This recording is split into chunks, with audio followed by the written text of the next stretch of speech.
यह कहानी थार के एक पुराने सुनसान रेगिस्तान की है, जहां एक वीरान किला था जो सदियों से रेत में दबा हुआ था। इस किले के बारे में गांव वालों का मानना था कि यह किला मनहूस है और वहां कोई न जाए। लेकिन एक ऊंट चराने वाली लड़की नूरा रोज अपने ऊंटों को चराते हुए किले के पास से गुजरती थी। एक दिन अचानक तेज आंधी आई और तूफानी रेत ने किले का एक पुराना कमरा खोल दिया। नूरा जब अगली सुबह वहां पहुंची तो उसने किले की दीवार में चमकता हुआ एक सुनहरी दरवाजा देखा।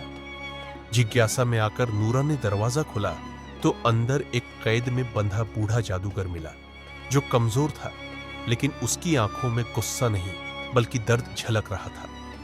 जादूगर बोला, मैं कभी इस रियासत का रक्षक था। एक दिन बादशाह के वजीर ने मुझे धोखे से कैद कर दिया, क्योंकि वह खजाना खुद रखना चाहता था।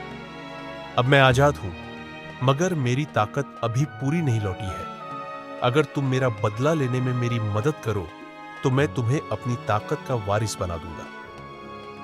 नूरा ने डरते हुए भी हिम्मत की और जादूगर की मदद का फैसला किया। जादूगर ने बताया कि वह वजीर अब सूदखोर बन चुका है, जो गांव के सभी लोगों को कर्ज में जकड़कर गुलाम बना चुका है।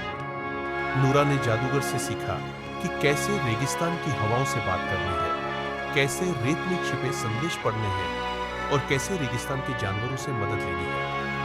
फिर एक रात नूरा सूदखोर के महल में पहुंची।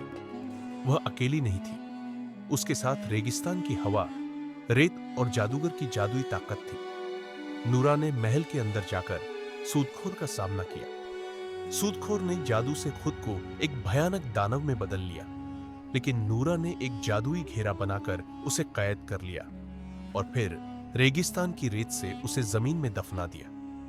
जब सब खत्म हुआ तो जादूगर ने नूरा से पूछा, तुम एक साधारण ऊंट चराने वाली लड़की हो, फिर यह सब कैसे कर लिया?